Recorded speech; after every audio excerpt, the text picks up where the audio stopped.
Good afternoon. Thank you for having me. So big data is a great thing. You can do plenty of things with big data.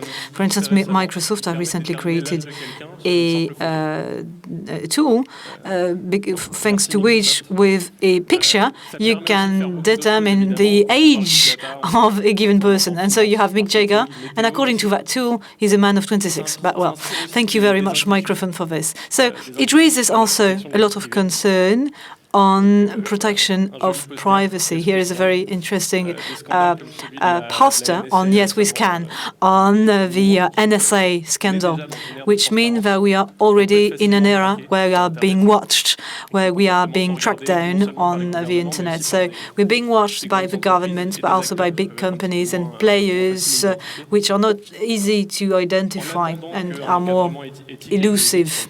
So we need an ethical framework and a legal framework to this.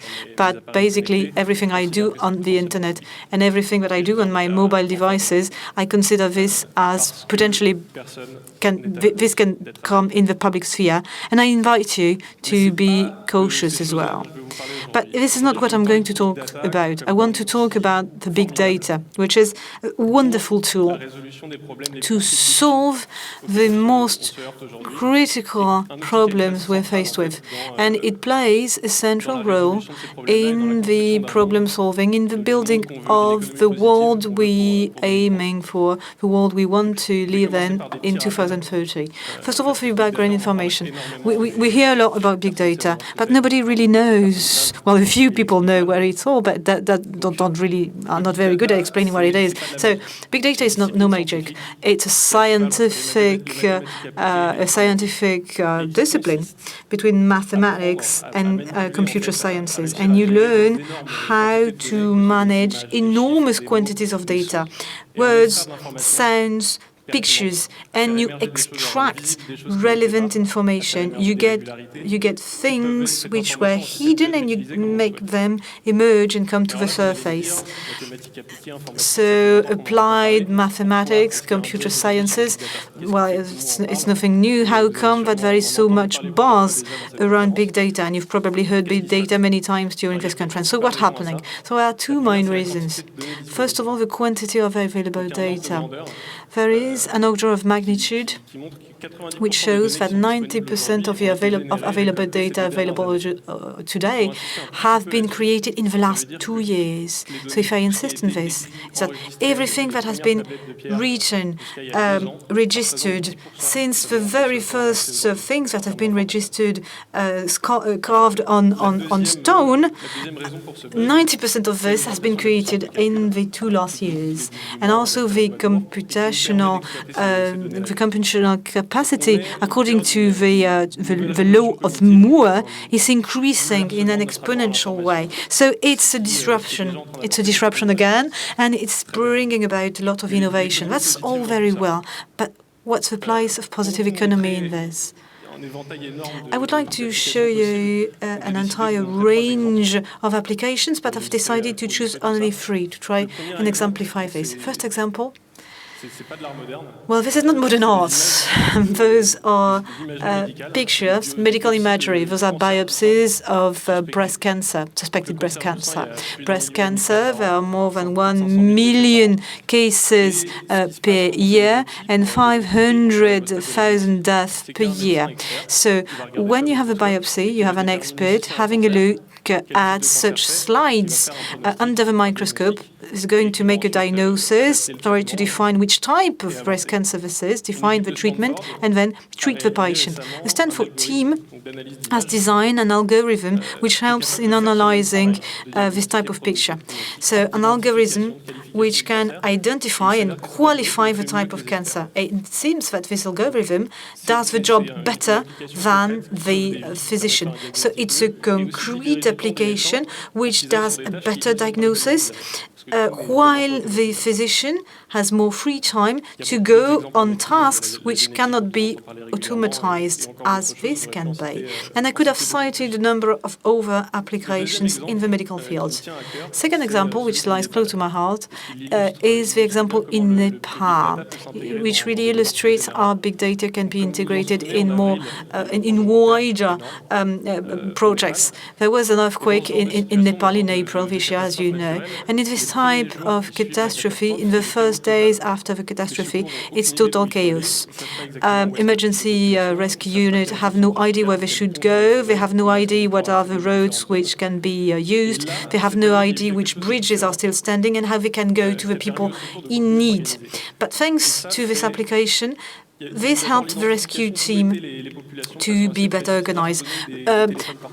Thanks to the mobile phone application, we could map the areas where there were people in need of rescue, where the sheikhs were the most important, and where the teams were more needed. And then there was a collaborative work by thousands of people who analyzed satellite images before and after the earthquake in order to analyze where the amount of destruction was the biggest. And this is the advantage of big data. It helps things emerge, and also it helps organize very complex networks. And in this case, a network of volunteers, which helped the rescue team go to the people in need.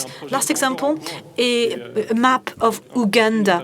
This is an ongoing project with Orange and also a program of the United Nations, which shows the migratory movements from Kampala, the capital. This can prevent epidemics and pandemics. When you know how population move, you have a better view on how epidemics move and disseminate. You understand in a finer way, in a more refined way, how a country works, and you can also work on poverty, for instance. There are many more examples, but I just wanted to show you through those 3 examples how big data can help solve the challenges that are so important for this conference. Now, I would like to, in order to encourage positive use of big data, then you need to encourage investment in this. We need to also shift the type of research we do. And I would like also to destroy some myths around big data. This is a fourth example. There is a strong correlation between the number.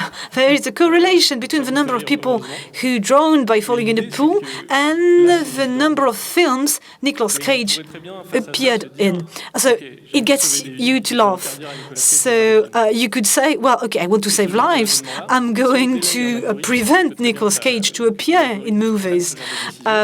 So basically, this means that with algorithm, you can do everything and anything. So an expert could say, okay, Nicolas Cage should stop making movies, because when he's making movies, we could demonstrate that people drown in pools. So all this to say that big data, artificial intelligence is no magic. It's a tool, but it's a tool that you can use for everything and anything. So you have to raise awareness and make people more sensible. Another mystification is here. With artificial intelligence, we're summoning the demon. So everybody is going to be killed. So that's a quote by Elon Musk, which means that this is going to kill us. And once again, this quote, it's not acceptable as such. The algorithms are not going to change humanity. They're not going to start walking around and make decisions. Well, decisions are made by human beings. So a weapon is not going to be actioned by an algorithm. You need to make a decision. There are a number of projects out there, but the algorithm are not going to walk and make such decisions. And I do not want you to believe me, because Elon Musk is a lot more credible than I am. But I'm going to call upon Mr. Berry, working at the CNRS, and he says that man and machine are two opposites. Man is slow, not really strict, while the computer is completely stupid, very quick, and this is really what we should oppose. This is the way algorithms work, and this is the way we could use algorithm in the right way and avoid misinterpreting the results. And this is how we can use those results for positive applications. To wrap up, a last thing I would like to warn you against individually, the risk of transparency of surveillance is real, but there are other risks as well, which are more pervasive and things that we need to protect. First of all, is our big data can help our free will. Our free will needs to be protected. We need to. Facebook has made experiments without warning the users, and thanks to those experiments, if they filter the information that such and such person see, they can have an impact on their mood, but also on the way they cast their votes. So maybe you were part of that experience. I think it was conducted mainly in the United States, but who knows? Maybe you were enrolled without knowing that. So you need to be aware of this. You need to keep your free will. So I would like to call upon you responsibility. You shouldn't take artificial intelligence as something that cannot be controlled. And I would like to cite Sidney Harris, who says that real danger is not that computers start thinking like humans, but rather if humans start thinking like computers. That's the real danger.